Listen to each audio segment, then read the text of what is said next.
It's tax season, and at LifeLock, we know you're tired of numbers. But here's a big one you need to hear. Billions. That's the amount of money in refunds the IRS has flagged for possible identity fraud. Now here's another big number. 100 million. That's how many data points LifeLock monitors every second. If your identity is stolen, we'll fix it guaranteed. One last big number. Save up to 40% your first year. Visit lifelock.com/podcast for the threats you can't control. Terms apply. Savaged Army. It's time. The new drop is launching soon. All gas, no brakes. Gold tees, Savage hoodies, gear that hits harder than the truth. Get in the fight. SavagedArmy.com. Don't sleep. Savage Unfiltered.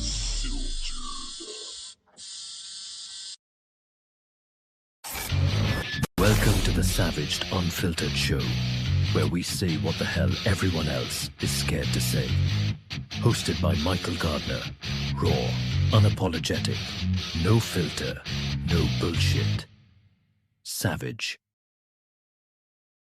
5 of the biggest alcohol makers in the world are sitting on what's described as a lake of unsold alcohol. $22 billion worth of inventory, according to the Financial Times, a result of people drinking less than they used to. And to think there's still a week to go in dry January. Hey guys, welcome to the show. Oh, we got a really good one. Big one today, guys. But before we get into today's programming, I do want to apologize for yesterday's show on Savage 10. I literally did an on-air gaffe towards the end of that. If anybody did pay attention, where I was going into entertainment news with Zendaya secretly marrying Tom Holland. Not Homan, Holland. I said the fucking borders are Tom Holman. No, he's not marrying some 20-something-year-old chick. He's already married. So I did a complete on-air gaffe. So I do apologize for that, folks. I really do. And what the hell are you showing me? What is that, a white piece? What the hell are you doing? I'm covering my laughing. Oh, I thought you're pulling like a cue card or something. Like, what the hell is this guy talking about here? I don't know. But anyway. No. It's fine. Anyway. No, I did a complete gaffe, guys, on yesterday's bonus series of Savage 10. So it is what it is, you know. But today we're going to be talking about why Gen Z is apparently ditching the trendy nightlife of clubs and regular bars for a little bit more low scale of dive bars. So why are they doing that? Well, if you stick around, you're going to find out. Stick around. Because there's some trends going around here in 2026 why they're switching up. And if you paid attention to the beginning of the show here, I did plug a short little video piece here of, you know, having to do with prices. Gen Z is, they're having struggles, you know, I guess having fun in the bar. I don't know. Yeah. Are you sleeping again? No, I was just thinking maybe we need to put a call out to us old boomers to pick up the slack. Probably. But, you know, this coming out of a Chicago article from, where the hell is this from? WOWO. Okay. Is it an article? Yeah. Okay. Thought it was a fucking website. So coming out of Chicago, where they're basically saying that young adults are redefining nightlife by trading trendy cocktail lounges and hard to get reservations for neighborhood bars and dive spots. And this is according to a reporting coming out of Fox News and Business Insider. Interesting.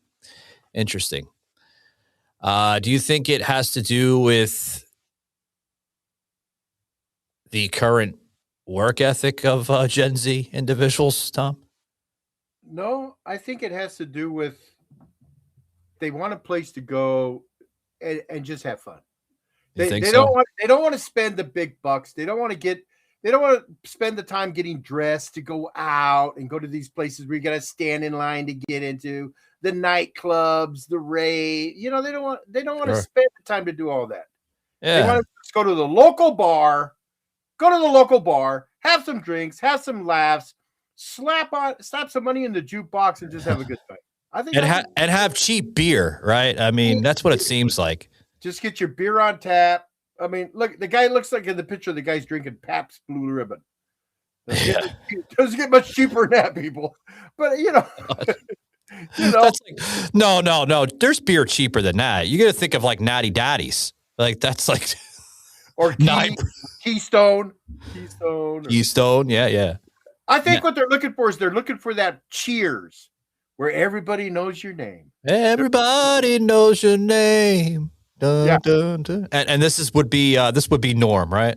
He would be like the friendly guy. Yeah. Yeah.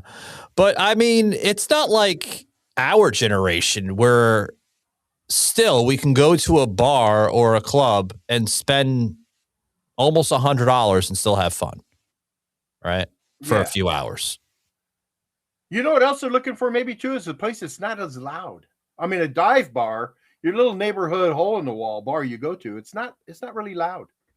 That's the problem with this generation. They have a tendency to be triggered by noise. It bothers them. It bothers them for some strange reason. Bothers me. You're old. Everything bothers you. Oh, But what did you do when you were younger? Like, did you like what kind of places did you go to? Did you go to these dive bars when you were younger, or did you go to like regular nightclubs? no, never went to no nightclub. Never went to no club. If we're gonna go to a bar, it was a place that had some pool tables, a jukebox, and just people. Your generation is what, the 60s and 70s, right? My generation, Yeah. 1946 to 1964. That's the boomers. I'm talking about the generation when you started, clubbing or going to the bar. It would be like the 60s and 70s, right? Yeah. Yeah. When our kids were little, we were going to the bars. We were getting away from them because there were a bunch of little rowdy kids running around the house. So that was like in the 70s and 80s. Yeah. And the reason why I asked that is because I'm trying to see like what went wrong with the Gen Z generation versus the Gen X, which I would be a Gen X, the boomers, which would be you, the golden age, which would be before you.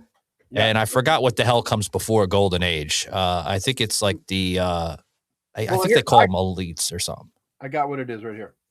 You got the silent generation, 1928 to 1945. You got the boomers, 1946 to 1964. You got Gen X, 1965 to 1980. These are the years they're born. Yeah. You got the millennials, 1981 to 1996.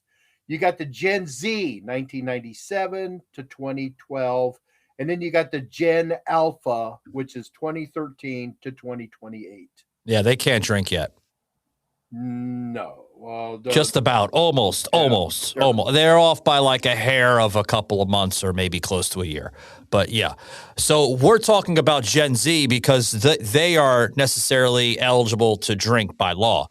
So the reason why I say that is because experts, right? Mm-hmm. Industry experts told this Fox News digital team that Gen Z, generally defined as those born between 97 and 2012, are prioritizing affordability and flamarity, right? That could be, yeah. With real world connection over social media experiences. Oh, see, I knew it. It's that social media junk. That's what's ruining this fucking generation. Mm-hmm. I think they're recognizing that it's ruining them, or it has ruined them, and they're pulling away from it. But another thing too, look at what they watched on TV. What did my generation and my kids' generation watch on TV? Cheers, They had Archie's Place on TV. Archie's. Archie's, and then that those kinds of places, But what did the other kids? What did the millennials and the Gen Zs grow up watching? Everybody's going to a rave or a rav and a nightclub. Flashing lights, high society. Everybody dressed up. That's what they were going to. So so they're out and they're trying to experience what they're seeing on TV, and I think they found out that no, that's not where it's at, man. Yeah, because apparently what is going on with this generation, right? They want cheaper drinks, they want laid back atmospheres, and they want the ability to become a regular to these local bars. Well, let me tell you something here before you chime in there, Tom. Let me tell you something here, folks.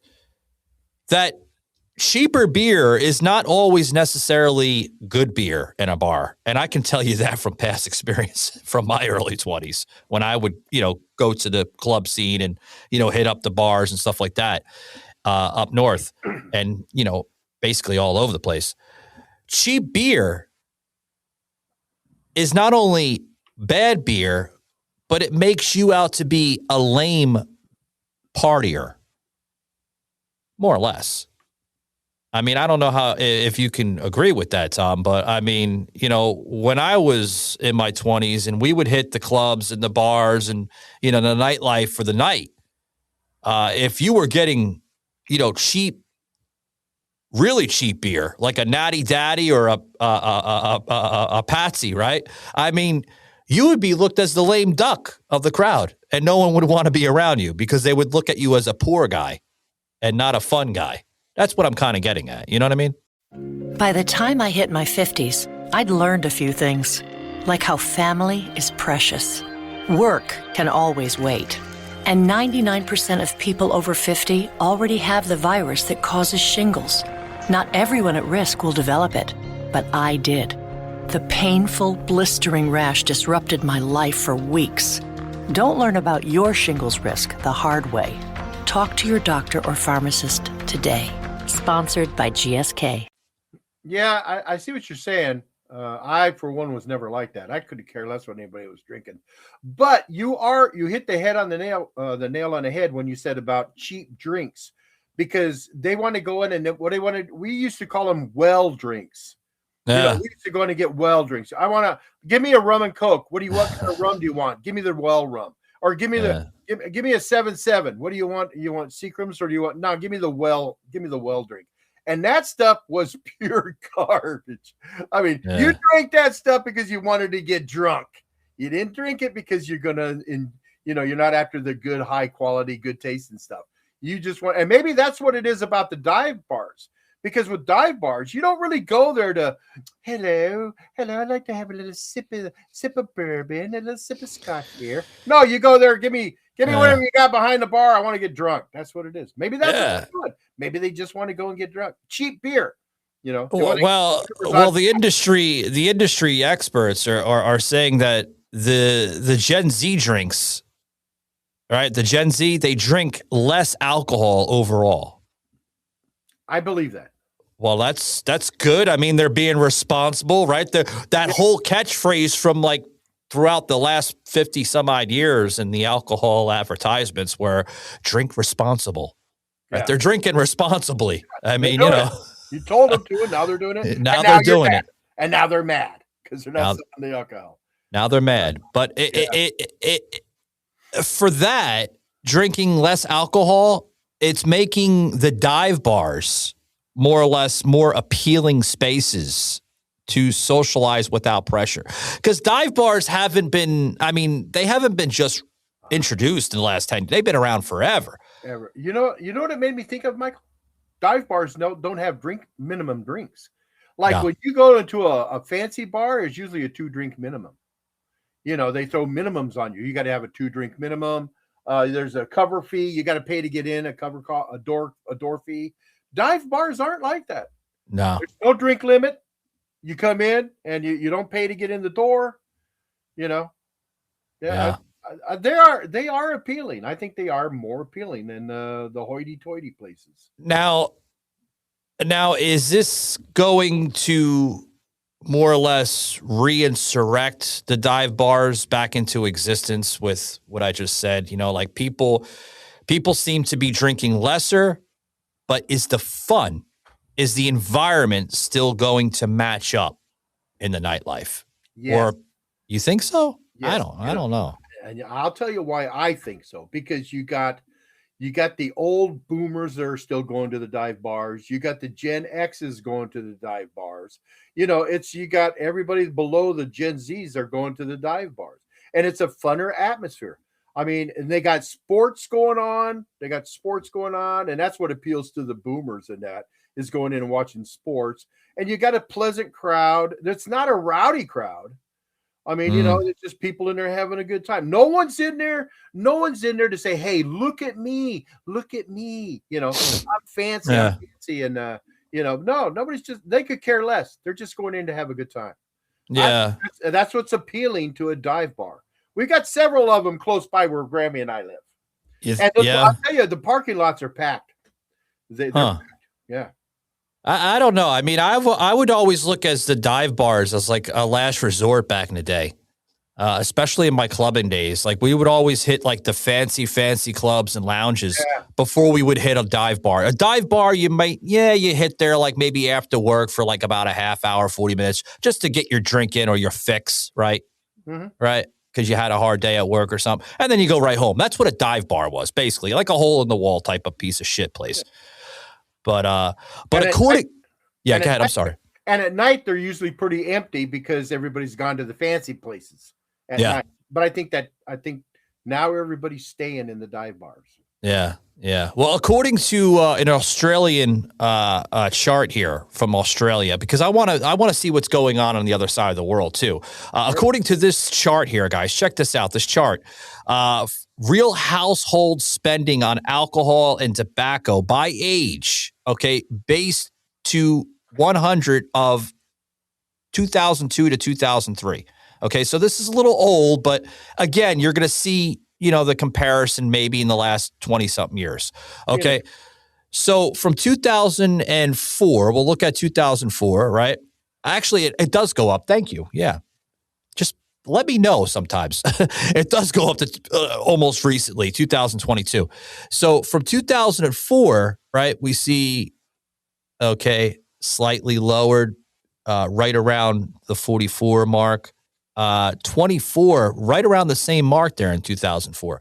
Now go all the way up to 2014, right? 24, right, would be right around the same margin. 65 and oh my God, a lot of alcoholics there in Australia, 65 and over. Good grief. See that chart go way up. It goes up. But if you notice the chart, it kind of centrally balances it out between 24 to 45 years of age. Did you notice that, Tom? Yeah. So what are the numbers running up the left side of that chart there? What's that? I mean, we got the years along the bottom. Yeah. And what's the numbers going along the top? Like what's 100? 100 what? Now the 100, those are between household what the hell is it? Spending? Is that money spent? More or less, yeah. It's the household spends, yes, of the household of normally what they spend on it. So roughly, like I said, if you go back to 2004,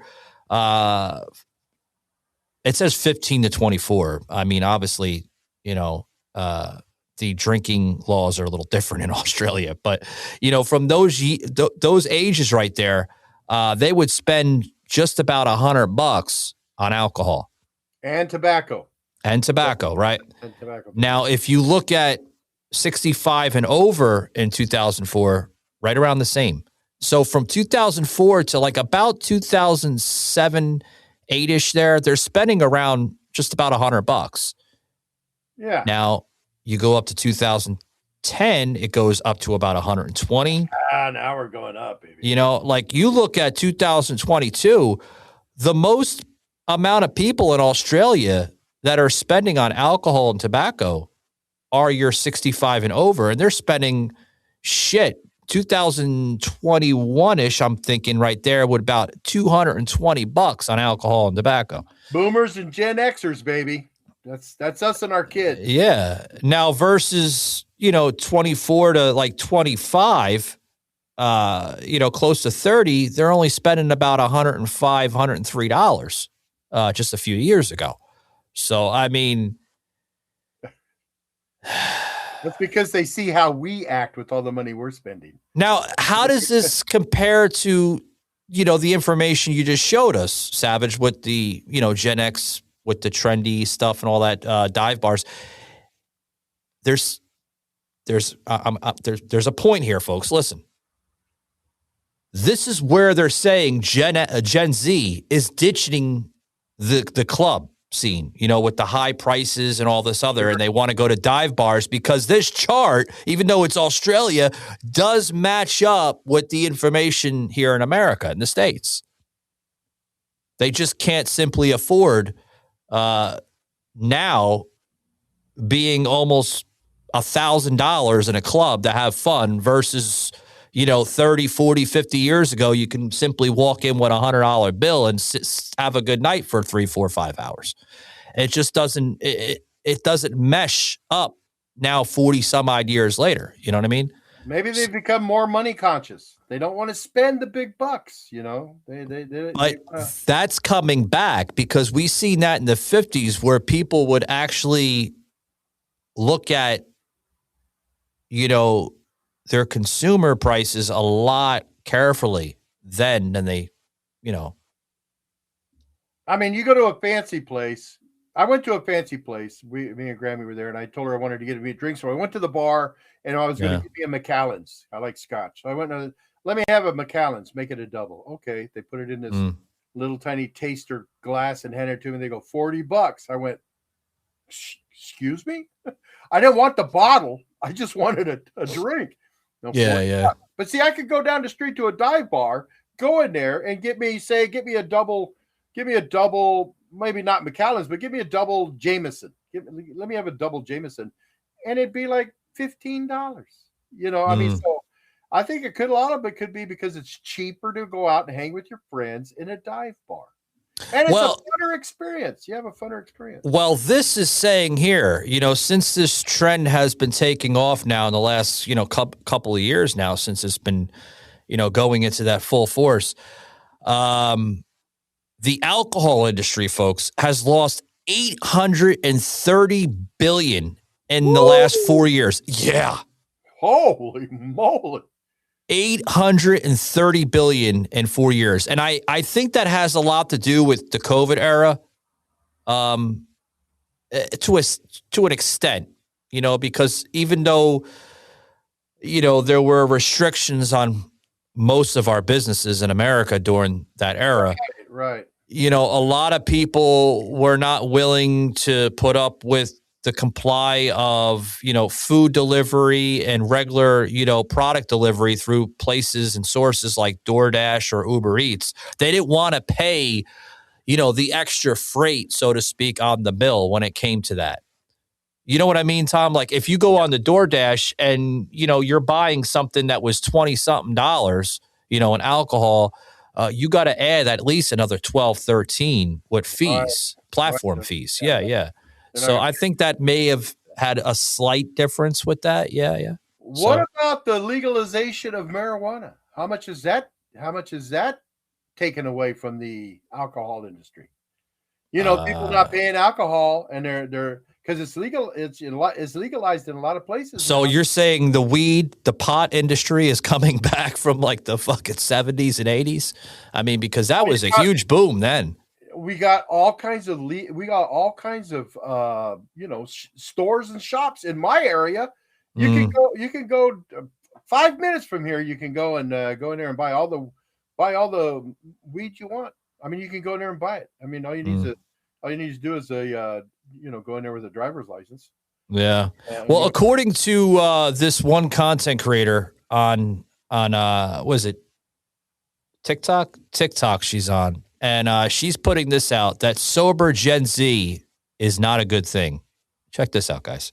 I don't think this new data on Gen Z drinking is necessarily something to celebrate. By now, I'm sure we've seen the data. Gen Z is drinking way less than other generations. Now, I'm sure some of this is just an age and budget thing. Gen Z right now is between ages 13 and 29, so there's a pretty obvious reason that a lot of high schoolers don't have the same alcohol intake or beer budget that their parents do. But I do think that we're seeing a lot more of this sober, curious culture creep in, even just anecdotally, and while I'm seeing a lot of people celebrate it, I don't necessarily think that's the right approach, because there's two main drivers of this, and neither one of them is positive. Firstly, Gen Z is really antisocial. The 15 to 24-year-old age range has the largest decline in socialization, which is probably in large part because the lockdowns killed their social skill formation at some pretty critical years. And probably also because they're more likely to doom scroll than carry a conversation with someone, which, is going to negatively impact your ability to carry that sort of conversation in the future. But I do think that the phones throw a damper on things in other ways as well. Every time you see a video from the 90s, whether it's prom or just like hanging out at high school, the caption on it is always something like, "Why did they always seem so happy?" Because it's hard to ignore that people really do seem just so happy and carefree in a way that you don't see anymore. Yeah, let me pause it there for a minute. I'll go right back to that video. She's right about that. You know, she goes into COVID, which I just went into COVID, right? COVID, like literally, I mean, destroyed this culture. And I like how she brought in with the mid 90s, all right, which is right up my alley, right? Yeah. I mean, we were more happier. We were more pleasant. I mean, it's just social. More social. Yeah. But why was that? Why were we so like? No electronics, not as much electronics. There you go. There's the kicker. Find out what else does she say here? Let's listen. I don't think it's just because people today are on their phones necessarily, although that plays into it. I think it's because everyone today has this built-in fear of being recorded doing something that they'll be embarrassed by, which they didn't have as much before. Or if you were recorded doing something stupid, you knew that it wasn't going to go viral online. It was just going to be on somebody's camcorder or whatever they had. Which is just to say, I don't think that the rise of sobriety in Gen Z has very much at all to do with disliking alcohol. I think it's more a fear of the lack of self-control that comes with it and the social consequences that can result. It's just an extension of our need to protect ourselves from socialization rather than getting lost. They're insecure, We can change this tomorrow. No, of course not. But I do think we can do subtle things, like stop recording people without their permission, call out people who do, and proactively relax and socialize with friends, even if you might do or say something a little embarrassing. You know, she brings out something that I never thought of, but I think she's hit something on there. But it's not these people that, you know, you go out and, you know, if you trip and fall, bam, there's like 10 cameras on you filming you. Yeah, because they want that live in moment attention span, right? They want that. They want that, whether it's 5-minute fame on social media or they just want it, Tom. You know, that's what it seems to be. Yeah. And it's like if something happens to somebody and they get hurt, what's the first thing that people around them do? They start filming them. They don't see if they're okay. They don't check on their well-being. And so they don't want to go drinking. They don't want to go out and go drinking because all the people with them, the 5 buddies they're with them, are going to end up, you know, they're going to end up going, hey, check out Savage, man. Look at this, you know. You know what I'm saying? Yeah, I see what you're saying. Yeah. But here's the problem with all that. Okay, she hits a lot of key notes, right? First of all, here's the reasons behind all this, okay? They can't afford to drink, nor buy a house, get married, have any type of insight of having children along the way. Right. Most that can get a job barely speak by living with their parents. Now try telling them we have no inflation, and they'll go, I don't even know if they can get a response with that. You know what I mean? They go, I don't even know what inflation is. Right. I'm living off my mom and dad. They take care of everything for me. You know, what are you talking about inflation? This Gen Z and probably even the millennials, they have been socially engineered and they're being ripped off. Well, they're saying that the sales are crushing right now at bars because it's boring. How is it boring? Is 2026 going to be interesting, folks? Or, I mean, how can That's a first. I've never heard of this. I mean, I obviously, folks, I do a lot of my homework, you know, in preparation for these shows. So I look a lot at these analysis, you know, with these trends that pop up, because it's a trend, folks. It comes and goes, you know, and this trend seems to be an economical trend. I mean, you know what I'd like to know, Michael, is in these dive bars, are people in there on their phones and that like they are normally? You know, usually you can't go into a restaurant. You see people always on the phones. They're all doing this. well, it's a dive bar, man. I mean, you know, it's But like you said, though, I mean, they're wanting. I think, are they wanting to escape that kind of lifestyle and spend more time together and in a nice, calm place where they can, without any downside, people looking down at them and this and that. And they go to a dive bar, where it's just nice, calm, have a couple of drinks with the buddies. And are they on their phone? Maybe they're not even on their phones when they're. Maybe they're trying to break away from that internet social stuff. You know, I don't know. It might be a marketing tactic. I think, even on the consumer level. You know what I mean by that? Like they may be holding off from going to the more expensive clubs and the lounges and the bars and stuff like that than go into the dive bar, because this is not a first, folks. We've seen this in other respected generations of era, right? We've seen this in the 70s to extent. I remember my father telling me, you know, in the early to mid 70s, him and my mother would sometimes skip the big flashy clubs and go to a local bar, or, you know, now they call them dive bars, a hole in the wall. That's what it is now. It's just a fancy word, dive bar. That's what it is. But they would skip that and they would focus on one club or one bar a month versus every weekend. So it might be a consumer economic tactic through the consumer. You know what I mean? Mm-hmm. Mm-hmm. Yeah. Another thing I was thinking about while you're talking is how many of these dive bars have Wi-Fi? I bet you a lot of them don't. Hey, do you got Wi-Fi here? Nah, we don't have any Wi-Fi. That's the point. A lot of them are just, you know, fifth, sixth, seventh generation small little bars that's been in the family for years. Yeah. And they're like, you know, your typical, you know, mama and pop shop that just has the bare minimum. Right. They're only there to serve drinks. They're not there to serve the extras, Tom. They got cable TV with ESPN on it. Yeah. You know, that's it. Yeah. Yeah. Now with the new business rates increasing, folks, they're also seeing an average pub trying to sell at least 60,000 pints a year.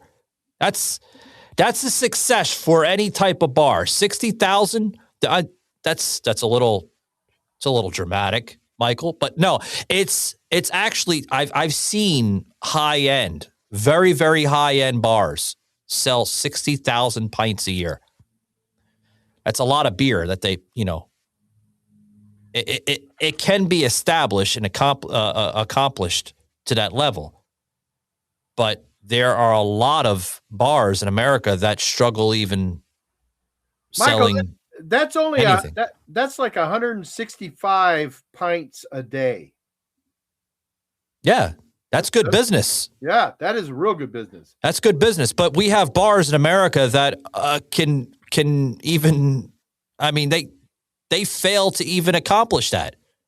Yeah. You know?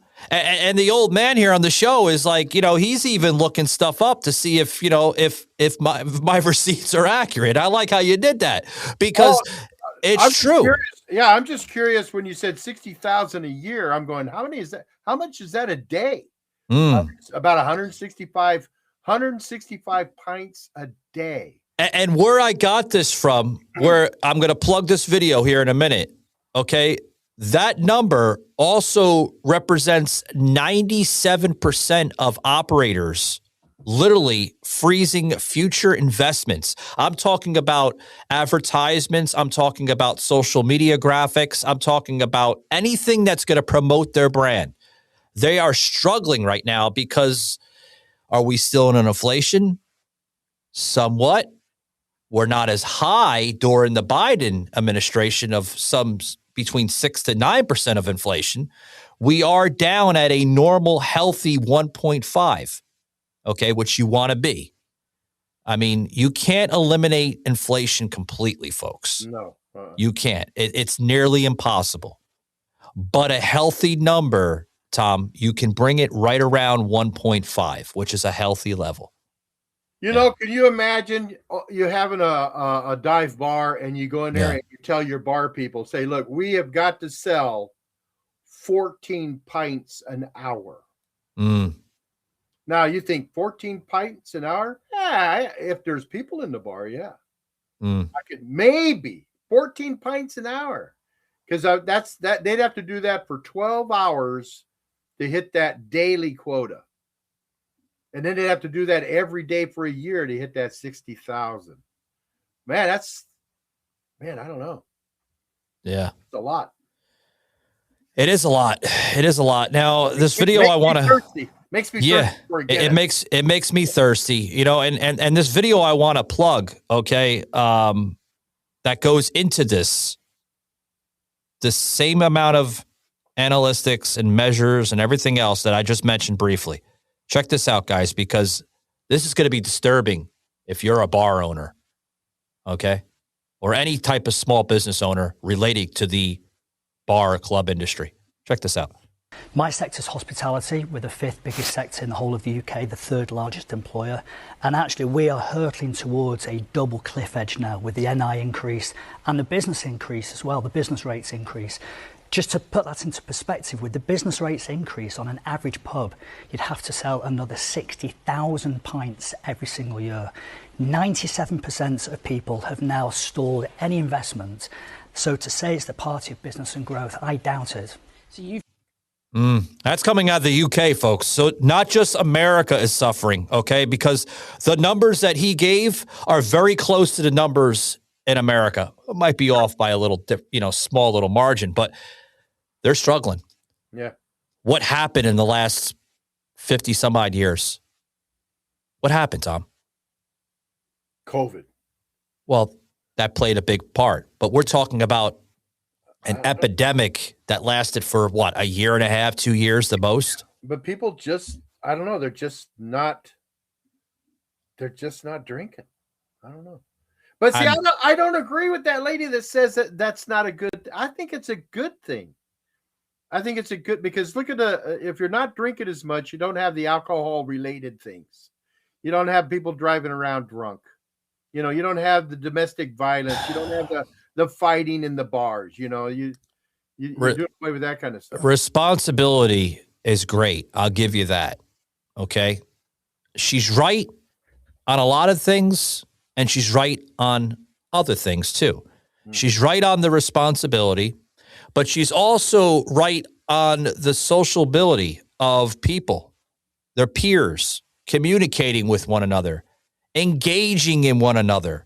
There's nothing wrong with that. I mean, you talk about COVID, right? COVID played a big part on isolating someone's character, breaking them down, literally. And you're seeing that right now with this new generation.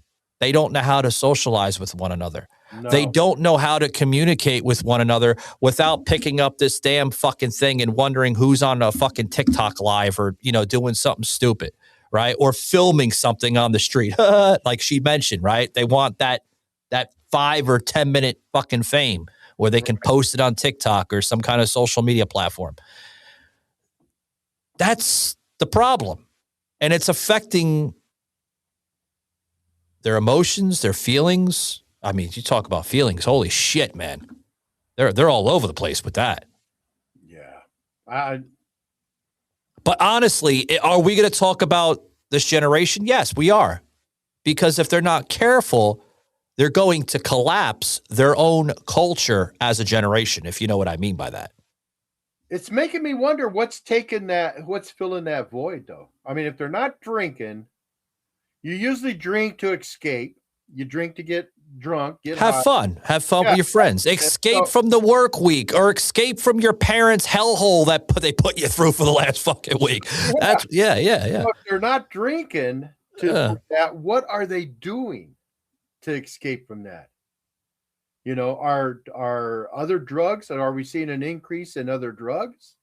Are we seeing you know, like I mentioned, marijuana? Are we seeing an intake in marijuana consumption? And we seen that experiment from the 70s with certain drugs, right? With cocaine, with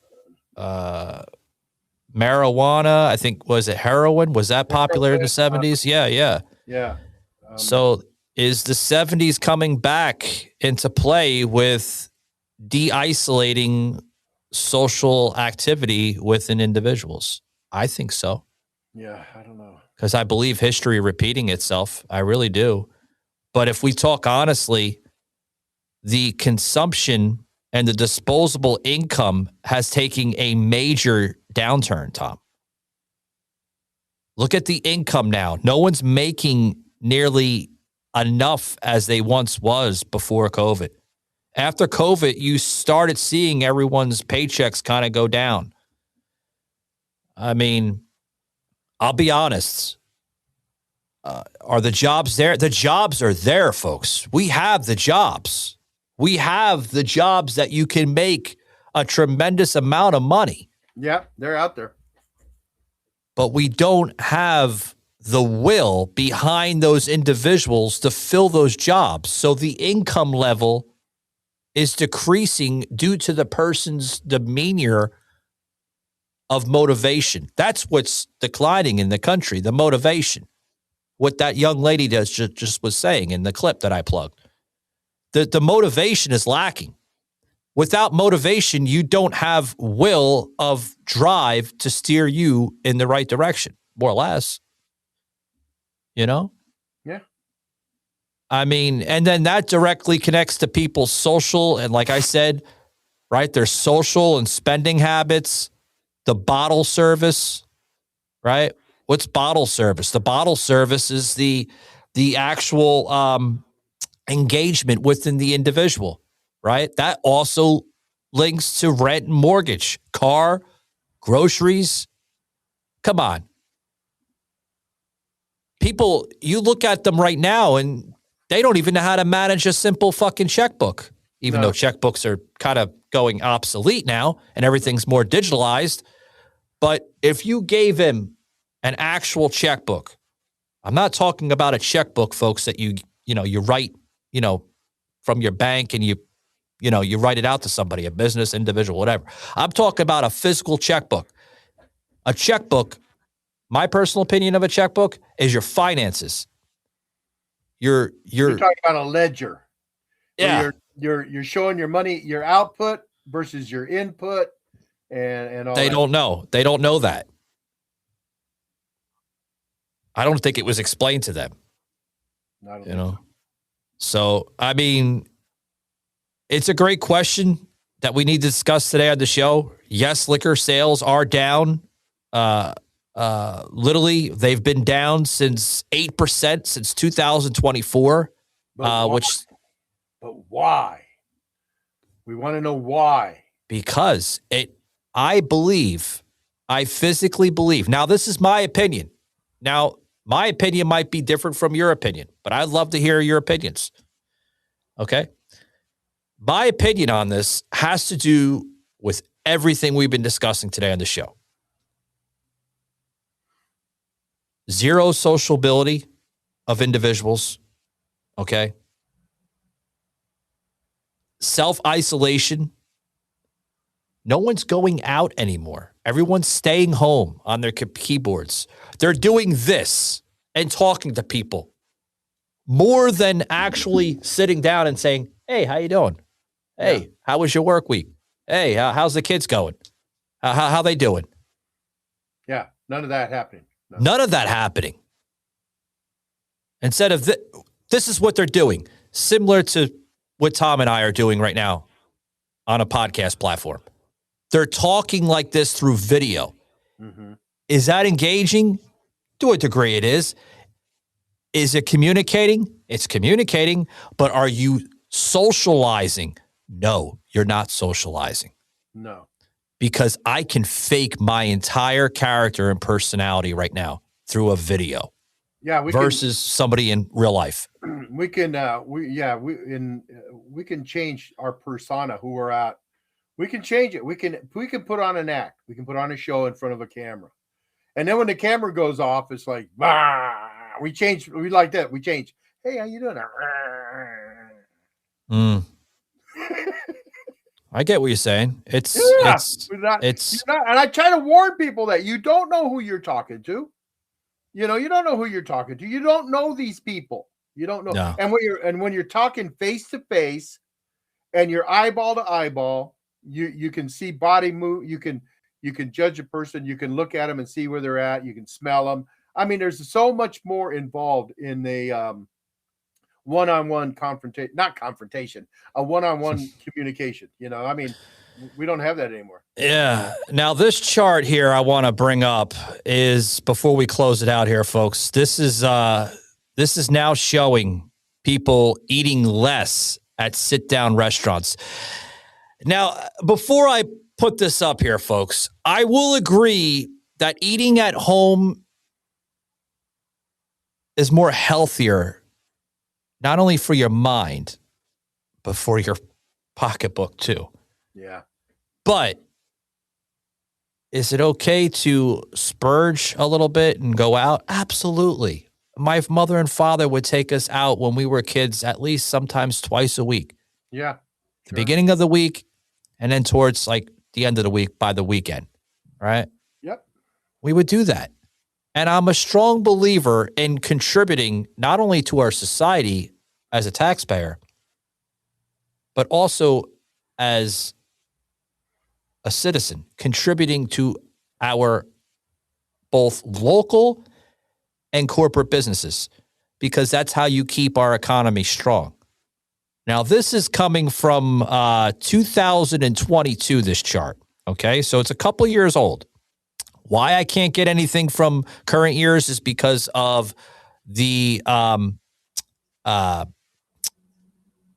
fiscal years. We're still not through correct fiscal years. So I'm going through very, very current charts here, okay? So this poll of some 486 random people here show that they are eating less at sit-down restaurants, meaning a regular restaurant. 28% say no, 72% say yes. But why? But how much of that is because of cost? It's outrageous to eat out. That's what I mean by this. Yeah. 72% of these respondents, right? These poll takers that conducted this poll, okay, say that it's due to what you just said, Tom, tightening financial conditions. I mean, we used to go out to eat. What would we get? We'd sit down, we order drinks, we'd get an appetizer, we'd get the meal, we'd get dessert. Now, when we go out to eat, what do we get? We get water to drink, no appetizers, the meal, and go home. And we're spending more money now than we were when we were, having a good time eating. But the common reason cited for this, the common reasons, right? Inflation, right? Alcohol costs increase, which we've discussed heavily on the show today. The tipping culture is really nothing anymore. Waitresses are complaining about tips. I'm complaining about tips. Yeah.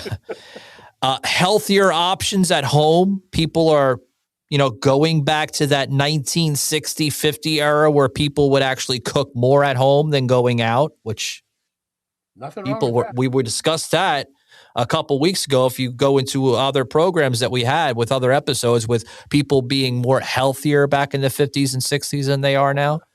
Okay. And poor service. When was the last time you went to a restaurant or a diner or any type of restaurant chain that gave you like absolutely great service? Raise your hand. It's been a while, even for me. It's been a while. Yeah. And maybe that's why they're getting tipped horrible, because of the service. So, I mean, hopefully that turns around. We could do we could do a complete show on tipping. Oh God. Well, the tipping is going to kind of comment on that real quick before I go into a couple little segments here with some other pieces here on the episode. The tipping is going to help a little bit, with the no tax on tips that President Trump just basically signed and it went into law, which the full effect is going to be taking place this year, folks. So if you look on your taxes next year for 2027, you'll see a slight difference.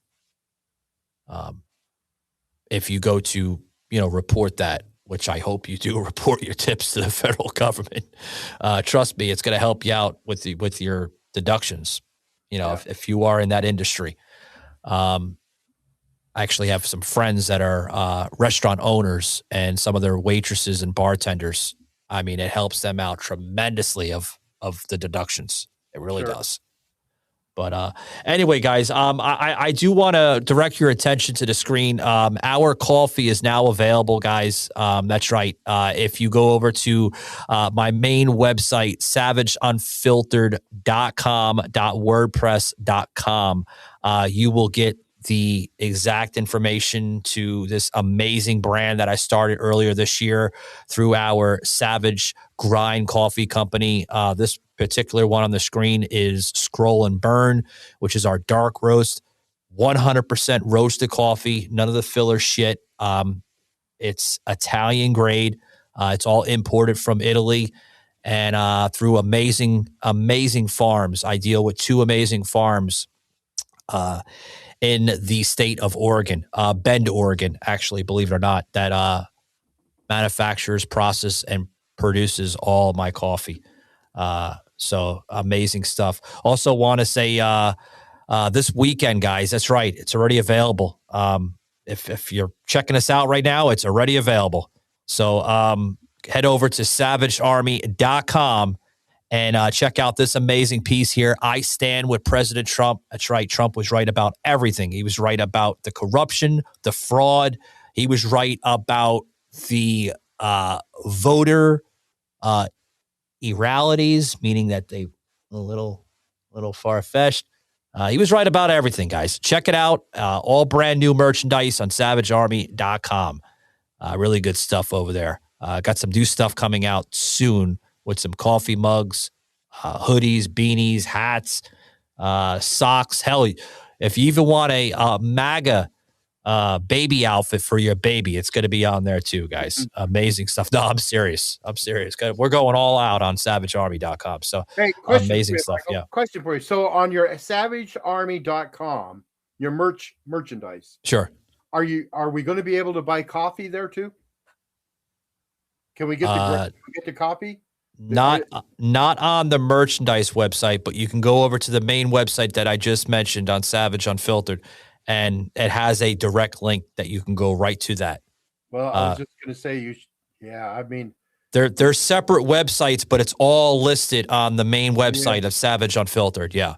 Because I might be looking at a shirt and think, man, I need to get some coffee, and if it was right, well, it's all there. It's all there. Like, it's all there. You have the coffee there. You have the merchandise website there. It's right on our main flagship website. All right there. All main direct links, guys. If you can't find it, then put your glasses on. You can find it then. I'm an old man. I like things simple. I want to go to war. I'm a one-stop shopper. One-stop shopper. I'm telling you. I shop at one stop. I'm shopping for everything. You're crazy. You really are. There's something wrong with you. Anyway, guys, check me out in Pittsburgh. That's right, guys. I'm going to be out in Pittsburgh. You can see it right here, downtown Pittsburgh. The next show at Poe Duty Harrison's Theater. That's right, guys. Thank you, fucking Michaela. She's always taking some really good ones. Tickets are on sale, guys, at poeduty.com. Just scroll down to where it says upcoming events. You'll find my show where it'll say the Stomping Grounds Tour 2026, and I'm right there. Tickets are still available, but they are going fast, guys. So once they're sold out, you only have one option and one option only. that is to view me on their website live, okay? Because once the in-person tickets sell, that's it. That's it. I mean, that theater only holds, it's a little theater, only holds like 40, 45 people. That's it. I think there's like maybe a few left for in-person, but the live is unlimited. Anywhere in the world you can listen to the live, but you won't see that in-person live feel of the experience, more or less, you know? So check us out there at Po Duty, which is in Tarentum, on the outskirts of downtown Pittsburgh. And it's going to be a fun show. 3 nights, April 13th to 15th. Show starts immediately at 7 p.m. So I want to say thank you to Jeff Ravilla over there at Harrison's Theater. Thank you very much for welcoming me back in there. I had fun last year, and I hope to have fun this year. So other than that, I think I'm going to close it out. Tom, you got anything going on, man, with you this week? Or no, I just dropped yesterday. I dropped the latest Jim Rock, the Jim Rock show, my radio rock and roll show from Ride Time Radio. I dropped it on Podbeam, so it's out there for people to download and listen to. My Monday morning show is available to listen to, the Old Man's Podcast, Table Talk Live. That's able, and Grammys Week Ahead. Everything's available on download to listen to at Podbeam, our webpage, www.theoldmanspodcast.com, Apple, Amazon, anywhere you get your podcast. Just, I appreciate you checking us out. Give us a listen, a like, and a follow. I just appreciate it. Yeah. Check out Tom at the Old Man's Podcast on Podbean, or anywhere a podcast is found, for that matter. Other than that, guys, we are always available here Tuesdays on the Podbean app from 12 p.m., which we will be live on Podbean this upcoming Tuesday. Yeah. It's going to be awesome. It is going to be awesome. And then always, guys, on Thursdays, Fridays, and Saturdays, exclusively on Spotify or anywhere a podcast is housed. I'm Savage. This is the Old Man. We'll see you next Tuesday, guys, on Podbean. Later.